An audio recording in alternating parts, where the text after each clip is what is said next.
안녕하십니까. 반갑습니다. 저는 무크랜드에서 대표저자로서 부동산세법 강의를 담당하는 김성래입니다. 반갑습니다.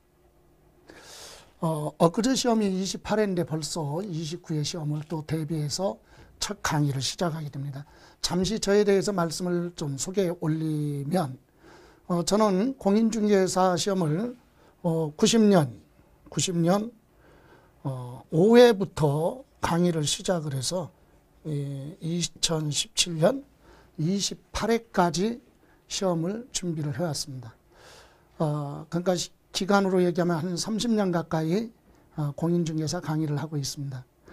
여러분이 지금까지 제가 강의한 경험과 노하우 이런 걸 감안을 직결을 해서 여러분 29회 시험을 대비하는 수험생 여러분의 합격하는 데 있어서 부동산세법의 길잡이로서 최선을 다하겠다는 말씀을 먼저 올립니다. 자, 오늘은요, 오늘 첫 강의입니다. 그래서 첫 시간이기 때문에 우리 이 기초 과정은 기본서 가지고 정리하지 않고 분량이 많기 때문에 보충 자료를 가지고 총 9시간에 걸쳐서 부동산세법이 뭐고 부동산세법의 학습 과정, 연간 과정, 그리고 우리 조세 총론을 비롯해서 부동산 취득했을 때 또는 부동산을 보유하고 있는 과정에 그리고 부동산 양도에 관련해서 핵심적으로 여러분이 공부해야 될 부분에 대해서 어떤 방법으로 접근을 해야 효과적으로 공부할 수 있을까라고 하는 부분에 대해서 편하게 여러분 오늘은 첫 시간이니까 그런 부분으로 접근하려고 합니다. 그래서 이 단원은요, 여러분이 과거에 공부를 하셨던 분도 계시고 처음 접하는 분도 계신데 이 기초 과정은 세법에 대해서 처음 접하는 부분을 늘 대상으로 수업을 진행하게 될 겁니다. 그래서 처음이다. 그래서 부담감 갖지 마시고 세법에 대해서 이런 것이 부동산에 관련된 세법이구나 라고 하는 것을 좀 더 효과적으로 공부하기 위해서 기초적인 과정을 한번 정리해 놓은 걸로 해보죠. 그러면 여러분이 이제 첫 단계로 우리가 공부해야 될 부분이 부동산 세법입니다. 부동산 세금, 부동산과 관련된 세금, 이것을 우리가 공부를 하는데 먼저 부동산이 뭐고 세금이 뭔지 한번 점검해 볼까요? 여러분 부동산 하면은요, 우리가 모든 법을 공부할 때 모법에 해당하는 우리 민법에 규정이 되어 있고 그걸 기초로 해서 물론 민법은 사법이라고도 하죠. 개인과 개인 간에 대한 법률. 그런데 이 민법에 규정되어 있는 부동산을 기초로 해서 민법에서는요, 우리 부동산을 토지 및 그 정착물 이렇게 되어 있습니다. 민법 99조에는 부동산이 바로 뭐냐? 토지와 그 정착물 이렇게 되어 있죠. 그런데 우리가 공부하는 부동산세법은 공법이죠. 즉 국가와 개인 간에 관련된 법률. 그래서 공법에서는 부동산을 뭐라고 하느냐? 토지하고 건축물 이렇게 얘기합니다. 토지와 건축물 이걸 합쳐서 부동산 이렇게 얘기하죠. 이제 앞으로 공부하시다 보면은요, 조금 더 깊이 들어가면 건축물에는 건물과 각종 시설물을 합쳐서 건축물 이렇게 얘기하죠. 그래서 이제 기본서 공부하실 때는 세법에서도 건축법 규정을 인용을 합니다. 건축법에서 얘기하는 건축물 하면 일반적으로 건물이 있고 그리고 지붕은 없지만 건물은 아니지만 별도의 시설물까지 포함을 해서 우리는 건축물. 그러면 부동산 하면 이와 같은 토지와 건축물 이거에 관련된 세금에 대해서 공부를 하게 되는데 그럼 세금이 뭐냐 이거죠. 여러분 세금은 정부가 국가나 지방자치단체를 경영하는 데 필요한 운영자금이 필요하겠죠.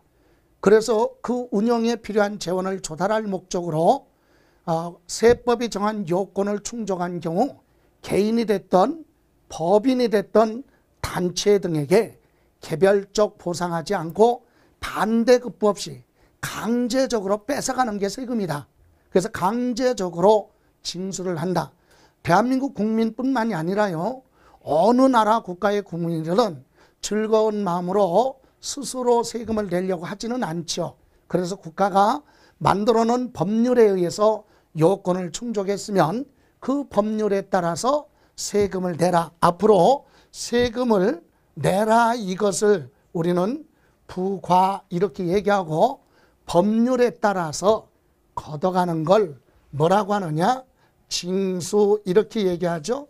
그래서 세금을 내라고 하고 징수, 걷어가는 게, 즉 국가나 지방자치단체가 걷어가는 걸 세금이라고 한다. 그럼 세법은 뭐냐?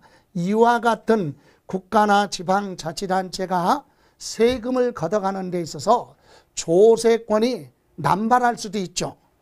공권력이 강력한 국가나 지방자치단체가 힘없는 국민을 대상으로 해서 조세권을 남발하게 되면 국민의 입장에서는 재산을 침해받게 되기 때문에 국회에서 국가 너네들도, 지방자치단체 너네들도 세금을 부과하고 징수할 때는 국회에서 만들어 놓은 세법이라는 법률에 요건을 다 충족했을 때 한해서만 세금을 부과하고 징수할 수 있다라고 세금에 관련된 법을 만들어 놨는데, 우리는 일명 그것을 세법 이렇게 얘기하죠.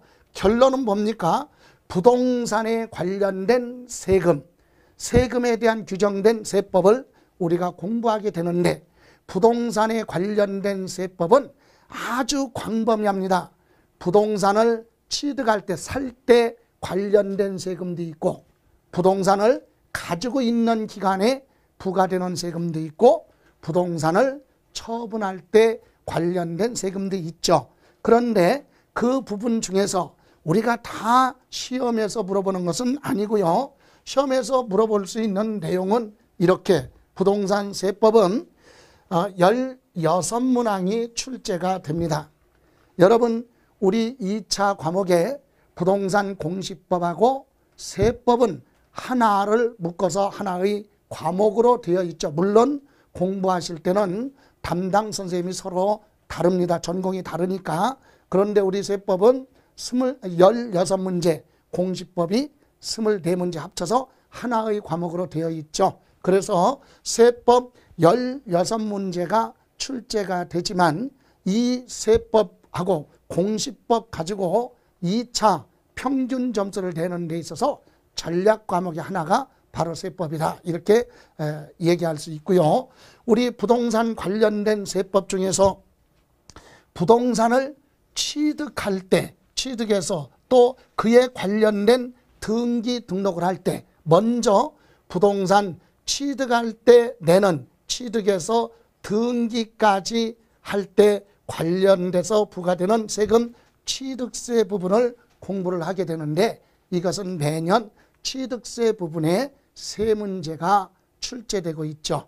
그리고 타인의 부동산에 내 재산권을 보호받기 위해서 남의 부동산에다가 전세 보증금을 주고 전세권 설정 등기를 하든가, 아니면 임대차 계약을 맺고 보증금 주고 임대차 보증금에 대한 등기를 하죠. 임차권 설정 등기. 그리고 타인에게 돈을 빌려주고 그거 받을 거 있다고 담보하는 저당권 설정, 이런 등기 등은 남의 부동산에 하는 거죠. 이때 부과되는 게 등록 면허세에서 이렇게 한 문제에서 두 문제가 출제가 되고 있죠.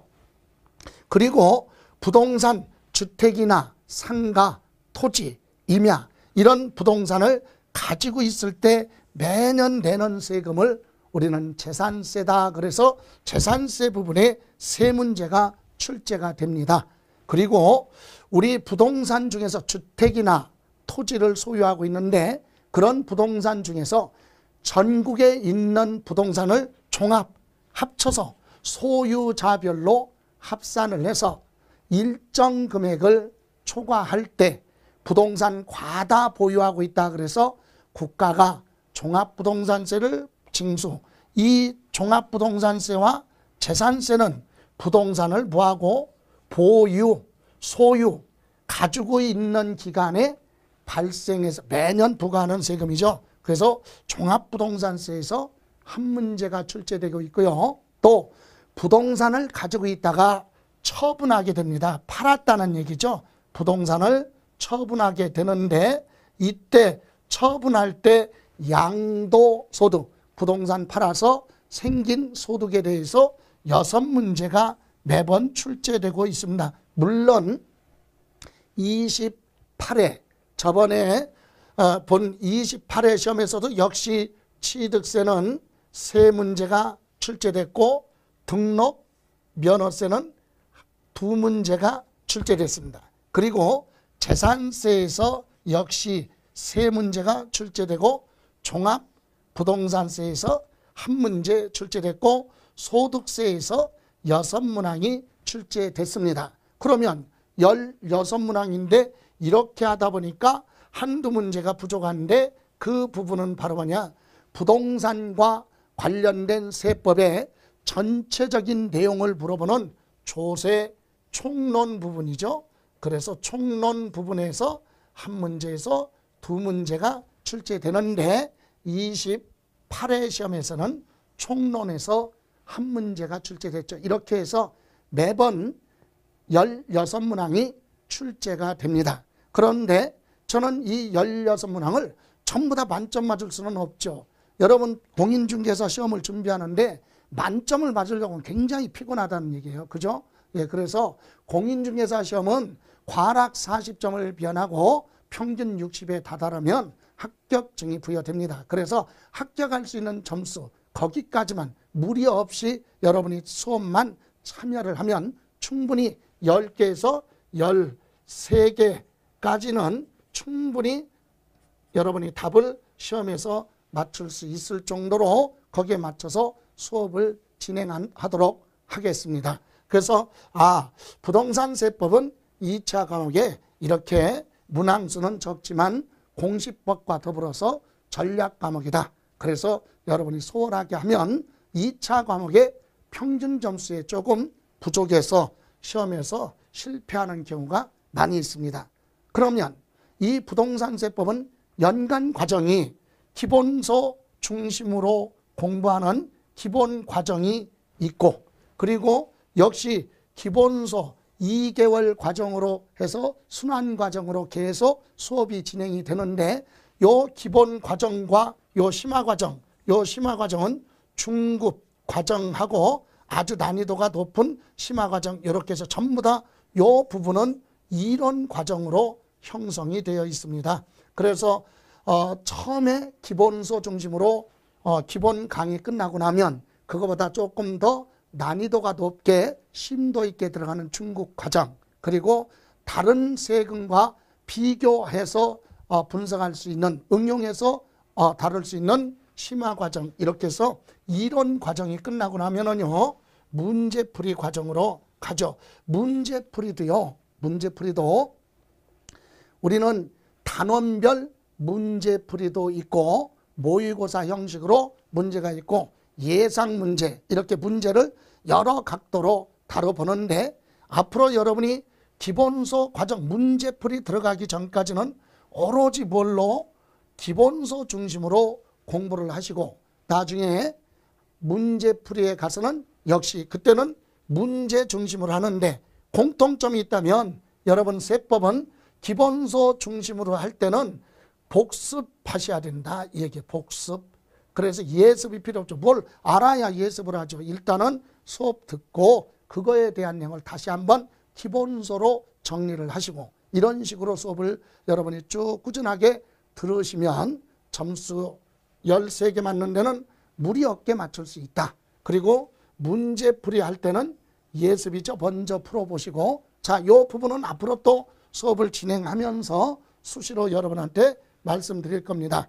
그러면 제가 진행하는 부동산 세법 수업 과정의 1년의 과정에 기본 과정 강의 중심으로 가는데 이때는 각 단원별로 아주 핵심적인 OX지는 필수적으로 정리해야 될 부분을 매 강의 때마다 자료로 제공이 보충 자료로 들어갈 겁니다. 그래서 여러분이 보충 자료를 한번 출력을 해서 반복적으로 활용을 하시고, 다음 심화 과정으로 가서는 심화 과정에는 다른 과목하고 다른 세목끼리 이렇게 응용할 수 있도록 핵심 문제 중심으로 문제를 별도의 문제 프린트로 제공이 될 것이고, 또 심화 과정에서도 문제, 그리고 문제 풀이할 때는 반대로 기출지문과 총이론으로 보충할 수 있도록, 그래서 문제 풀이할 때는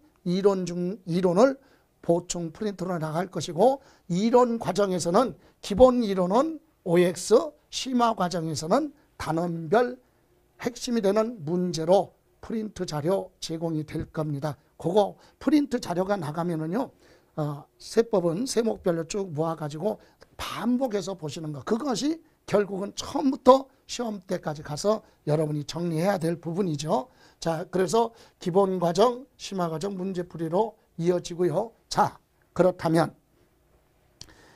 29회 시험을 준비해서 여러분이 반드시 해야 될 부분이 계획을 짜야 된다. 무리한 게 나는 오늘 수업 듣고 6시간, 7시간, 8시간 또 복습한다. 이거 현실적으로 불가능하죠. 그러니까 최소한 오늘 수업한 내용을 내가 오늘 다시 한번 복습한다.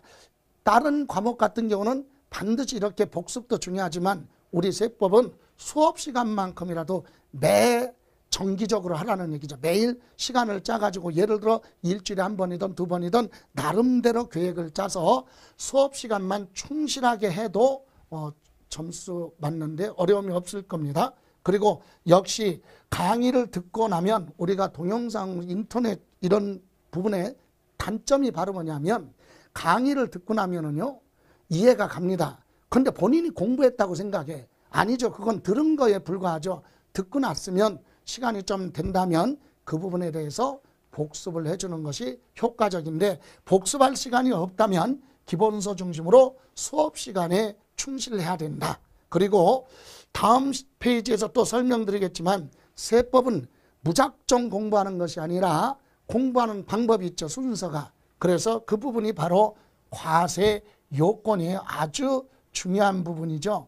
세법은 공부할 때 과세 요건, 세법이 정해놓은 국가나 지방자치단체가 세금을 내라고 할 때 법률에 따라 요건을 정해놓고 그걸 충족했을 때만 부가징수할 수 있다 그랬죠. 이때 우리가 공부해야 될 과세 요건, 모든 것이 과세 요건으로 시작해서 과세 요건으로 끝납니다. 우리가 공부할 건 이 과세 요건인데 다음 장에서 설명드리기로 하고, 다음 네 번째, 공부를 하시다 보면 부동산을 취득했을 때는 취득세 부분을 공부를 하게 됩니다. 처음에는.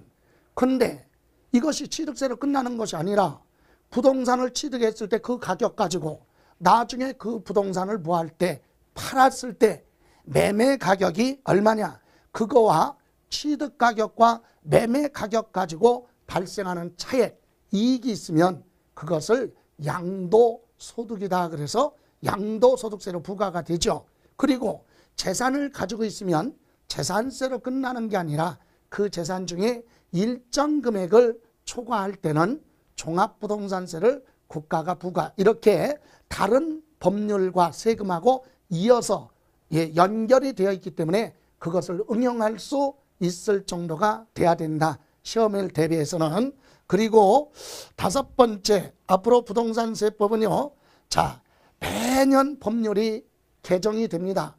올해도 2018년도 개정 법률은 2017년 8월 달에 입법 예고를 거치고 국회에 제출돼서 지금 국회 11월 현재 심의 중에 있죠. 그런데 이 세법이 매년 개정은 되지만 올해 2018년 개정세법은 정권이 바뀌다 보니까 개정의 폭이 아주 크다.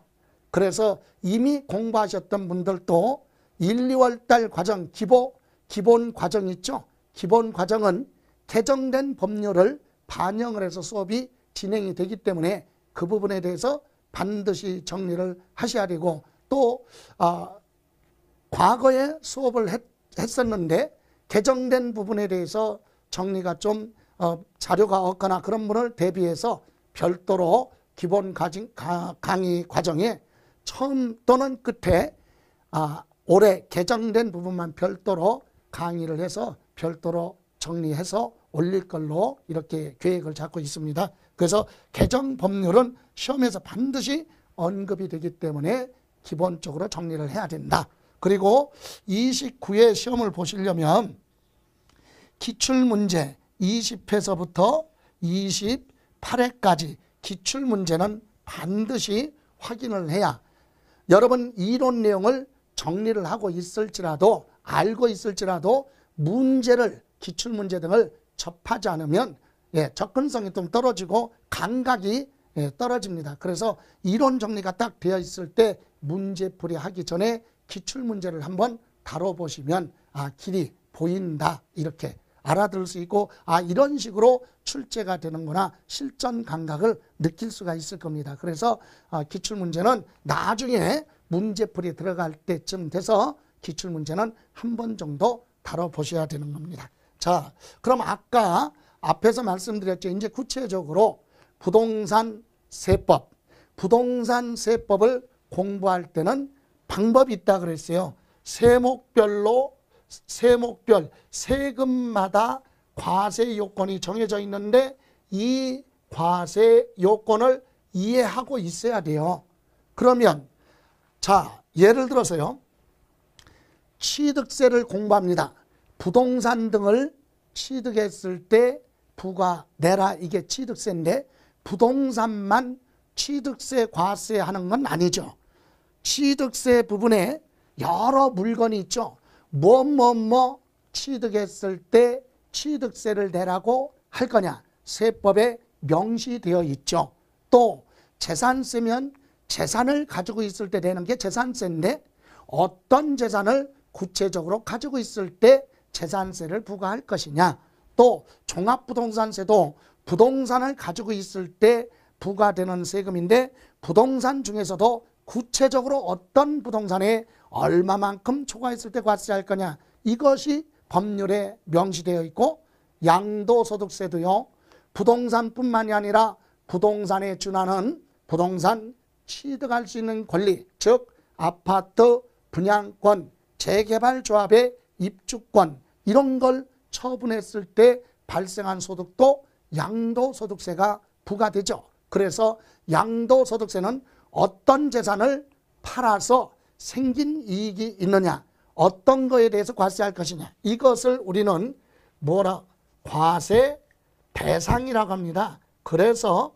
세법에는 무엇에 대해서 세금을 내라고 할 거냐, 이것을 법률에 명시해 놨는데 그걸 뭐라고 하느냐, 과세 대상이다, 이렇게 얘기하죠. 그러니까 과세 대상은 재산에 대해서 세금 내라고 할 것이냐, 아니면 소득이면 소득에 대해서 내라고 할 거냐, 아니면 어떤 행위를 했을 때, 무슨 행위를 했을 때 세금 내라고 할 것이냐, 이것이 구체적으로 법률에 명시되어 있다. 그래서 우리는 공부하실 때 무엇에 대해서 세금을 부과할 것이냐, 과세 대상을 먼저 공부하셔야 된다. 취득세 과세 대상이 뭐고, 등록면허세 과세 대상이 뭐고, 재산세는 어떤 재산 가지고 있을 때 재산세 내라고 할 거냐, 종합부동산세는 어떤 부동산에 대해서 부과하느냐, 양도소득세도 어떤 걸 양도했을 때 발생한 소득에 대해서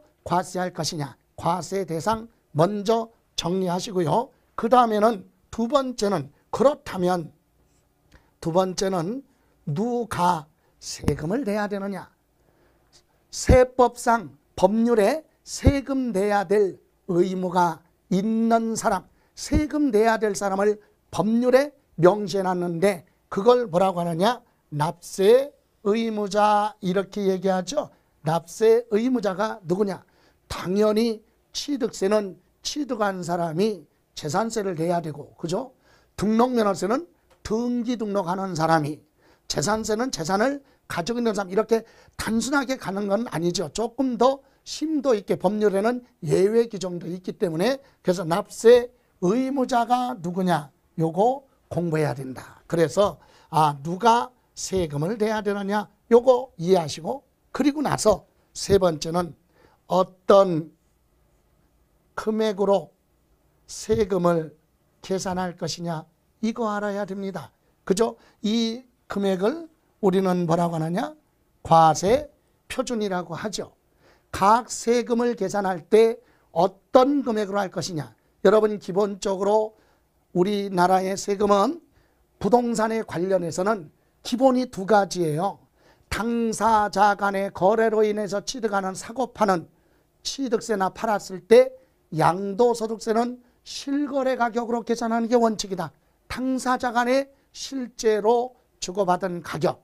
그렇지만 실제로 주고받은 가격이 없는 경우도 있습니다.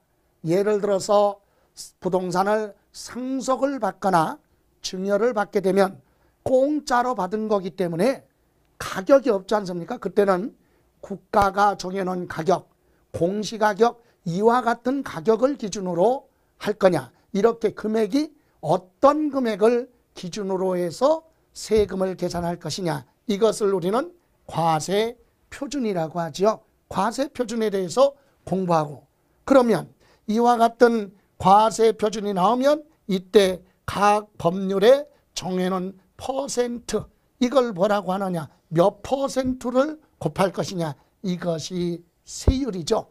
그래서 세법에 따라 법률에 세율이 각각 다 정해져 다르게 규정되고 있죠. 그래서 우리는 세법을 공부하실 때는 맨 처음에 다시 한번 정리하면 무엇에 대해서 세금을 내라고 할 것이냐 즉 과세 대상을 이해해야 되고 그 다음에 공부할 것이 누가 세금을 내야 되느냐 세법에 따라 세금 내야 될 의무가 있는 사람을 납세 의무자 이렇게 얘기하죠. 그래서 납세 의무자에 대해서 공부를 하게 되고 다음 세 번째는 어떤 금액으로 세금을 계산할 것이냐 그것을 과세 표준이라고 한다. 그리고 이 과세 표준이 나오면 거기에 곱하는 비율이죠. 즉 몇 퍼센트로 할 것이냐 이걸 뭐라고 하느냐 세율이라고 한다. 그래서 모든 세법은 취득세가 됐던 등록면허세, 재산세, 양도록세, 상속세, 증여세 모든 세법의 세금은 이런 방법으로 계산을 하게 되죠. 자, 이렇게 해서 우리 과세 요건을 항상 우리는 시험 보러 갈 때까지 이 순서대로 공부하게 되는 거예요. 취득세가 됐던 재산세, 그래서 앞으로 과세 요건 중심으로 정리를 하게 되고요. 또 여러분 부동산은요, 부동산은 토지와 대표적인 게 토지와 건물이라고 그랬죠. 토지 건축물인데 이 부동산을 크게 부동산 활동은 부동산을 취득할 때 관련해서 또는 부동산을 보유, 가지고 있을 때와 부동산을 처분, 팔았을 때 어떤 방법으로 즉 뭐에 따라 취득세 같은 경우는 원인에 따라서 취득세, 과세 표준이나 과세 여건이 다 달라질 수 있죠. 똑같은 주택이나 상가, 토지 이와 같은 부동산을 취득할 때 매매로 취득했느냐 교환, 부동산과 부동산의 소유권을 맞바꿨다. 또 재산의 소유자가 사망한 후에 그 사람 재산을 받았다면 상속받았다 이렇게 얘기하죠. 상속과 증여의 차이 공통점은요. 증여도 대가 없이 상속도 대가 없이 받은 거고 증여도 대가 없이 받은 거예요. 지급하지 않고. 그래서 무상 대가를 주지 않고 취득한 건 공통점이지만 차이점은 상속은 재산의 소유자가 무한 후에 사망이죠. 사망한 후에 그 사람의 재산을 받았으면 상속받았다 이렇게 얘기하고 또 재산의 소유자가 생전에, 그죠? 살아 생전에 그 사람의 재산을 무상으로 받았으면 증여라고 하죠. 또 건축물 같은 거, 건물 같은 경우를 새로 지어서 취득을 하거나 바다나 하천을 메꿔서 새롭게 토지가 땅이 생겼다. 이렇게 취득했을 때 취득세 내는데 이런 원인에 따라 취득세, 과세 표준, 납세 의무자, 세율 다 다르다는 얘기예요. 원인에 따라 과세 요건이 다 다르게 적용된다. 또 부동산을 가지고 있을 때도요. 자, 주택을 주거용에 사용하고 있는 주택을 가지고 있느냐, 토지를 가지고 있느냐, 이거에 따라서 가지고 있을 때 우리 가장 대표적인 거 재산세가 과세 되겠죠. 대표적인 게 재산세, 가지고 있으니까. 그런데 가지고 있어도요, 주택을 가지고 임대사업하거나 상가를 가지고 임대사업을 한다면 결론은 요 주택이나 상가에 대해서는 공통적으로 뭐가 재산세가 과세되고, 재산세 외에도 이렇게 임대사업을 해서 소득이 발생하니까 임대소득에 대해서 별도로 소득세를 내야 된다. 그죠? 그러니까 어떤 부동산을 어떤 목적으로 용도로 사용하느냐에 따라서 보유 과정에 세금이 달라질 수도 있다. 그리고 부동산을 가지고 있다가, 아파트를 가지고 있다가, 아니면 상가 부동산을 가지고 있다가 처분했을 때도 개인이 부동산을 가지고 있다가 처분했으면 당연히 양도 소득세로 과세가 될 것이고, 팔아서 생긴 소득. 그런데 똑같은 부동산을 가지고 있다가 개인 사업자가 매매 목적으로 가지고 있던 부동산을 팔면 이건 전문적인 사업이니까 종합소득세, 똑같은 소득세인데도 목적에 따라서 이렇게 세금이 달라지죠. 이렇게 전반적인 내용에 대해서 우리가 공부를 하게 됩니다.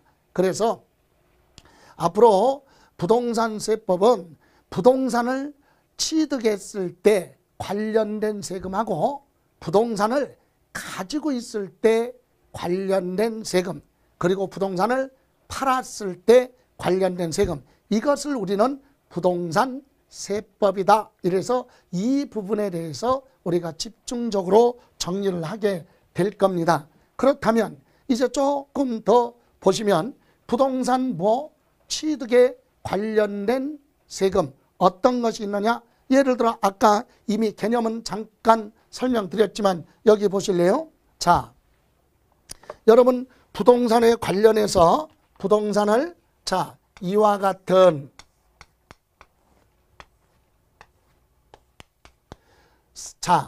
상가 건물이 있습니다. 상가 건물, 그리고 여기에 관련된 토지가 있다. 자, 이런 부동산을 뭐 합니까? 취득. 자, 취득이라는 얘기는 내 것이 아닌데 내 것이 됐다. 이게 취득이에요. 남의 것인데 내 것이 될 수도 있고, 처음부터 소유자가 없었는데 처음으로 만들어서 취득하는 경우도 있죠. 그래서 이 중에 몇 가지만 보면은요, 이와 같은 상가 부동산을 만약에 매매로 취득했다. 대가를 주고 매매로 부동산을 취득했다. 여러분 아파트를 매매로 취득했을 수도 있죠. 또는 이와 같은 상가 부동산을 아까 말씀드린 대로 상속을 받아서 취득할 수도 있고, 취득하는 행위가, 또 이와 같은 부동산을 뭐 받았어요? 증여를 받아서 취득했을 수도 있고, 아니면 이와 같은 상가 건물을 새로 지어서 취득할 수도 있다. 이럴 때 우리가 관련된 세금이 뭐가 있느냐? 당연히 부동산 무슨 과정, 취득하는 과정도 원인이 이렇게 여러 가지가 있는데 생략을 하고요. 그러면 이렇게 부동산을 매매로 취득을 했다 그러면 뭐 내느냐?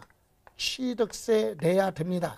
참고로 우리 이제 기본 취득세 부분에 가서 다시 또 설명을 드리겠지만 지금은 세금에 대한 전체적인 부분, 총론 부분을 개념적으로 이해를 돕기 위해서 설명드리는 건데, 여러분 지금 2010년까지는요 아파트 같은 거 취득해서 부동산 주택을 취득하면 취득세 따로 내고 내 앞으로 재산권 보호받기 위해서 등기할 때 등록세라는 세금을 따로따로 냈었는데 2011년서부터요 세법이 통폐합이 돼서 지금은 부동산 주택이든 상가든 부동산 취득해서 내 앞으로 등기까지 할 때, 소유권 이전 등기까지 할 때 세금 합쳐서 하나만 내요. 뭐 내느냐? 취득세란 얘기예요. 취득세 내면 등기까지 끝납니다. 그래서 매매로 취득하면 취득세 내야 되겠죠? 취득세. 그런데 이때 취득세 내고 그 다음에 이 상가 부동산을 만약에 뭘로? 매매로 취득했다. 그러면 이렇게 취득세만 내고 또 하나 뭐가 있느냐? 이 매매로 취득해서 소유권 이전 등기할 때, 소유권 이전 등기할 때 수입 증지를 붙입니다. 그래서 인지세가 별도로 과세되고 사업자의 경우는 부가가치세도 있지만 우리는 기본적으로 핵심이 되는 건 부동산 뭐 했을 때, 취득했을 때 매매는 취득세 낸다. 이렇게만 이해하시고, 다만 만약에 이 똑같은 부동산을 뭐 받았다면, 상속받았다면 취득세 내고 상속받았으니까 별도로 뭐 상속세도 내야 된다. 부동산을 상속받으면 받은 거니까 기본적으로 취득세 내고요. 별도로 무상으로 받았으니까 상속세 내야 되죠. 또 만약에 이와 같은 부동산을 살아생전에 대가 없이 받았죠. 그럼 증여받았다 그래서 취득세 내고, 그리고 무상으로 받았으니까 별도로 증여세가 부과됩니다. 자, 똑같은 부동산을 취득하는데도 매매, 상속, 증여에 따라 세금이 달라지죠. 상속받으면 취득세만 내는 게 아니라 별도로 상속세 내고, 증여받았으면 취득세 내고 별도로 증여세를 내야 된다. 그럼 건물을 건축해서 최초로 취득했을 때는 취득세만 부과되겠죠. 자, 이렇게 그럼 취득하는 원인에 따라서 조금 더 들어가면 뒤에 가서는요, 예를 들어서 상가 부동산을 취득하면 취득세가 4%다. 상가 부동산을 상속받으면 2.8%다. 증여를 받으면 3.5%다. 건물을 새로 지어서 취득하면 취득세 낼 때 2.8%. 이렇게 똑같은 부동산을 취득하는데 원인별로 세율도 다르고 과세 표준 계산할 때도 달라요. 그래서 우리는 이런 걸 앞으로 공부를 하게 된다. 그러면 부동산에 관련해서, 취득에 관련해서 상속세, 증여세 등도 있지만 이것은 시험 범위에 들어가지 않고 우리가 공부할 건 취득세 부분에서 세 문제가 출제되기 때문에 우리는 부동산 취득에 관련해서는 취득세가 핵심이다 이 얘기입니다. 그러면 여기서도 우리는 이제 앞으로 보시면 매매로 부동산 취득하면 물론 지금 우리가 공부할 건 취득세 부분이에요. 그러면 여기 부가가치세도 건물 매매 가격에 10% 부가가치세 내야 되는데 이런 부분은 우리가 별도로 시험 범위에 들어가지는 않죠. 핵심이 요거 정도. 매매로 취득하면 취득세 내는구나. 그리고 상속받았으면, 부동산을 상속받았으면 취득세 내고 별도로 뭐 상속세 낸다. 이렇게 두 종류 정도만 이해를 하시고, 또 부동산을 증여받으면 취득세 내고 그리고 뭐 증여세 부과된다. 그죠? 예. 그리고 건물 등을 건축해서 최초로 이렇게 취득하는 경우는 취득세 낸다. 그럼 이 중에 아까 말씀드린 대로 상속세나 증여세는 시험 범위에 들어가지 않고 취득세만 공부하는데 조세 총론 전체적인 내용을 물어볼 때는 상속세, 증여세는 부동산을 취득할 때 관련된 세금이냐, 부동산을 가지고 있을 때 관련된 세금이냐, 이런 부분은 언급이 될 수도 있다. 그래서 핵심은 이렇게 취득세 부분을 공부하게 되고요. 또 하나, 자, 이번에는 부동산을 취득해서 가지고 있는 거죠. 소유, 가지고 있는 거. 부동산을 가지고 있을 때 내는 세금이 있다. 그래서 우리 재산세 그리고 종합부동산세 이렇게 나와 있는데, 자, 여기서 잠깐 보실래요? 자, 이번에는 부동산을 뭐하고 있어요? 보유 과정, 소유하고 있는 과정에 관련된 세금.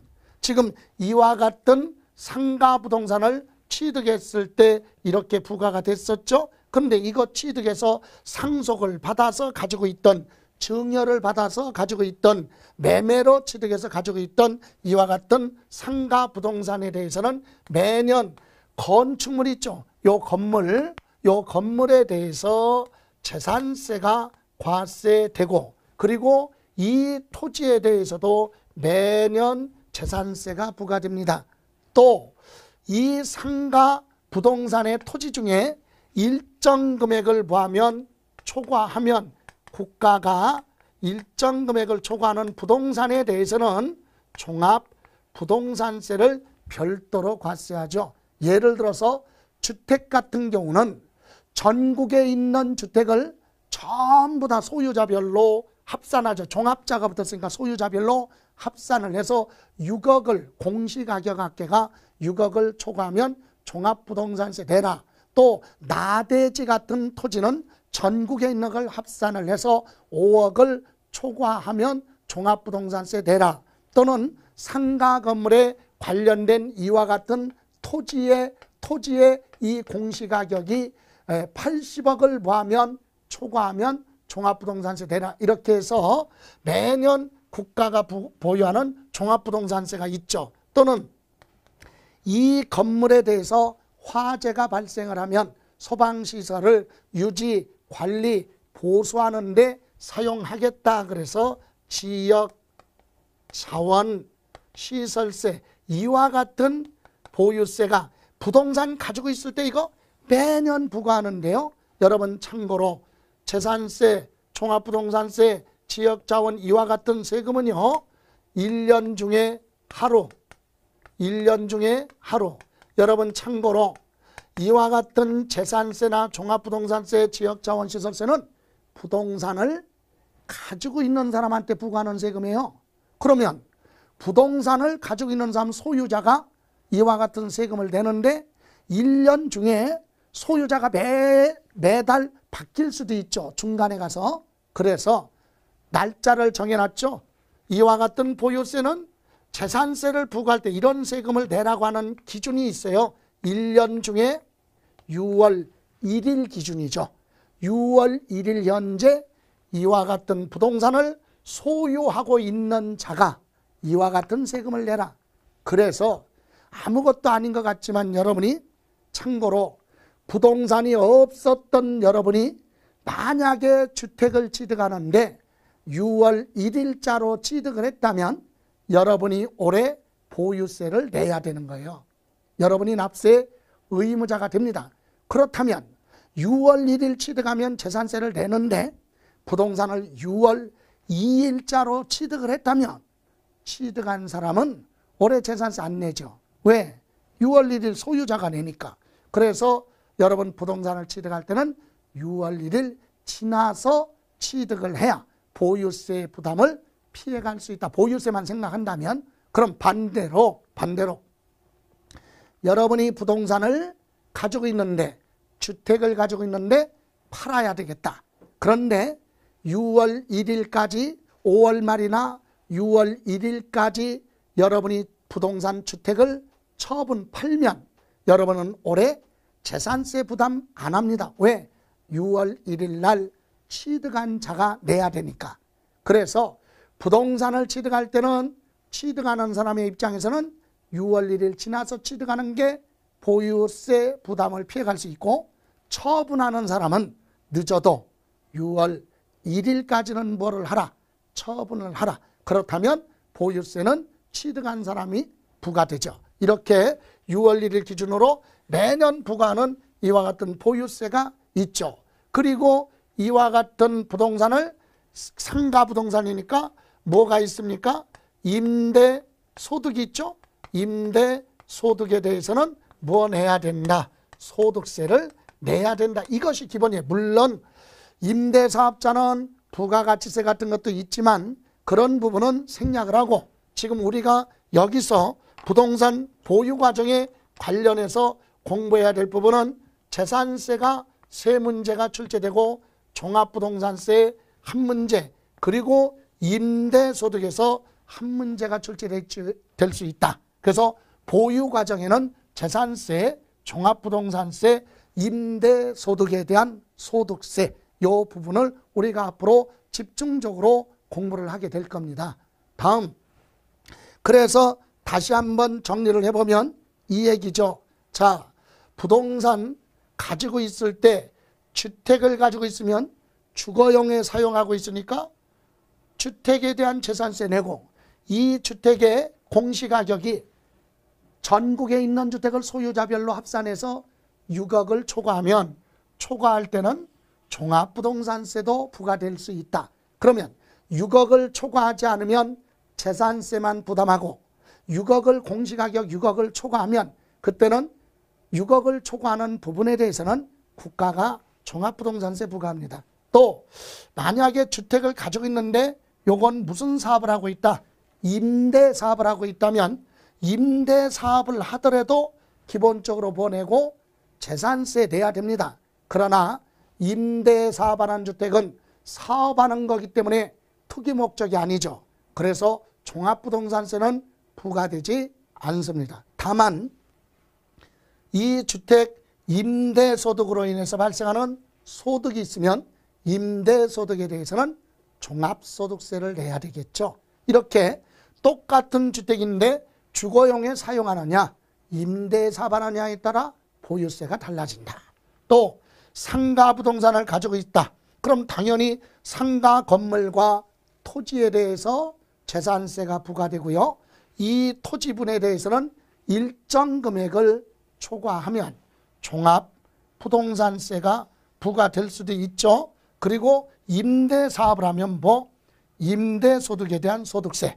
그런데 여기서도 상가 건물 같은 경우는 재산세가 부과되고 종부세는 부과되지 않지만 토지는 종합부동산세가 부과될 수 있죠. 임대사업하면 종합소득세. 그리고 토지를 소유하고 있다. 토지에 대해서 재산세 내고 일정 금액을 초과하면 종합부동산세. 이렇게 우리 보유세에서는 충복되는 게 바로 뭡니까?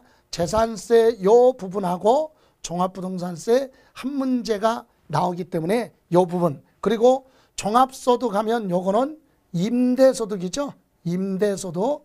임대소득으로 인해서 발생하는 소득에서 한 문제가 출제되기 때문에 보유 과정에서는 재산세, 종부세, 그리고 임대소득 요거 중심적으로 앞으로 공부를 하게 될 겁니다.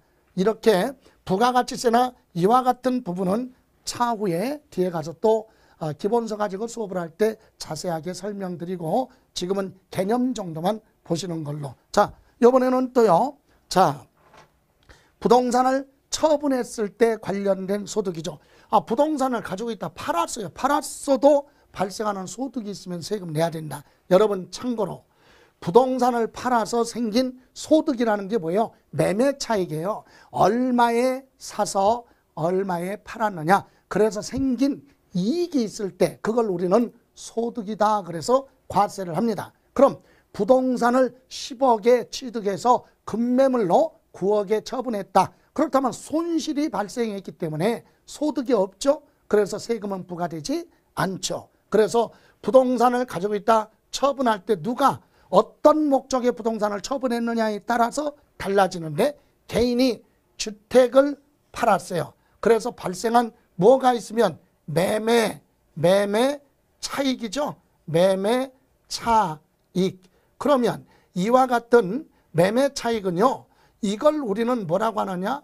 소득 이렇게 얘기하죠. 그래서 소득이 있으면 양도소득세가 과세되죠. 물론 이건 별도로 부과되는데 이 부분은 기억하지 마시고 기본적으로 부동산 주택을 가지고 있다 팔아서 생긴 소득이 있으면 양도소득세가 과세된다. 다만 조금 더 들어가면 우리나라의 한 가족의 이름으로 주택을 하나 가지고 있다 팔아서 생긴 이익이 있다면 호화스러운 고가주택이 아니면 세금 내지 마라 이런 것도 있죠. 예, 그래서 양도소득이 있고 개인이 상가 부동산을 팔았다는 얘기예요. 상가 사업, 임대 사업을 하던 부동산을 팔았는데 개인이 부동산을 가지고 있다 팔았을 때는 양도소득세로 부과됩니다. 그런데 사업용 부동산을 팔았을 때는 종합소득세. 그래서 개인이 부동산을 팔았을 때도요, 일시적 어쩌다 한번 부동산을 팔았다면은